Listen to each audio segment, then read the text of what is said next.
सभी पत्रकार बंधु के माध्यम से अनुसूचित क्षेत्र की जनता को जोहार, और साथ ही वर्तमान में जो डबल इंजन की सरकार का जो दावा करते हैं उन सरकार को मेरा संदेश है।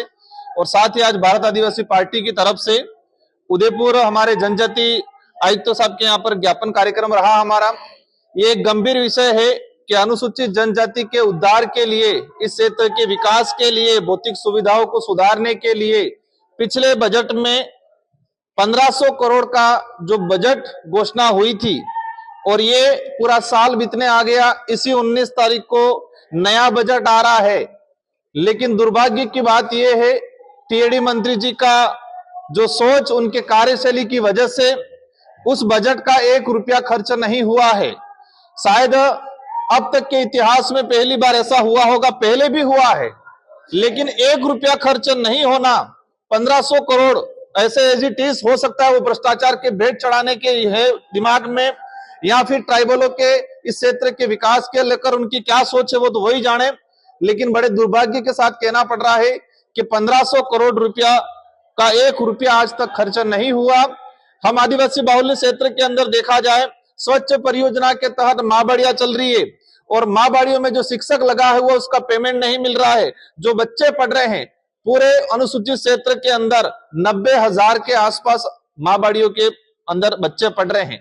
छात्रावासों के अंदर 40-45 हजार, मतलब 1.5 लाख बच्चे आदिवासियों के, और इस सरकार में उनको भौतिक सुविधा नहीं मिल रही है, ना खाने की सुविधा मिल रही है, ना रहने की सुविधा मिल रही है, और उसमें काम करने वाले जो कार्मिक है, जो शिक्षा कर्मी है, उनको भुगतान नहीं हो रहा है। ये वर्तमान डबल इंजन की सरकार में पता नहीं दोनों इंजन दोनों तरफ खींच रहे हैं, उस वजह से इस आदिवासी बाहुल्य क्षेत्र को 25 साल पीछे ले जाने का काम किया है इस 1 साल के अंदर।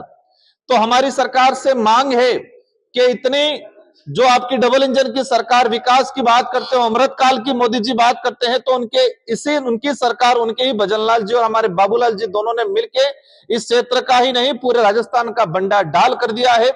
और जो 1500 करोड़ अगर ये 4-5 दिन में रिलीज नहीं करते हैं, इन बजट से इस क्षेत्र के एजुकेशन पे, स्वास्थ्य पे, सुविधाओं पे हमने एक ही बात ज्ञापन में रखी है कि जो 1500 करोड़ है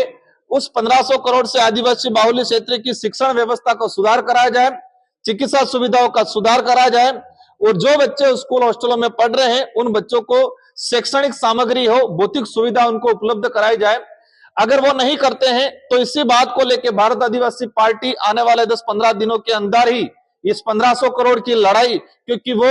राइट से संविधान के अंदर अनुच्छेद 275 के तहत केंद्रीय सहायता मद और जनजाति, और हमें खुशी उस बात की है कि जब मैं पिछली बार विधायक था और हमारे साथी विधायक राम प्रसाद जी, हम सब ने मिलके महाराष्ट्र पैटर्न की तर्ज पे राजस्थान के अंदर ट्राइबल का अलग बजट एलोकेशन के लिए हम लोगों ने डिमांड की थी, और हमने दबाव बना के गहलोत जी पे दबाव बनाया था, और गहलोत जी ने इस योजना को शुरू किया था।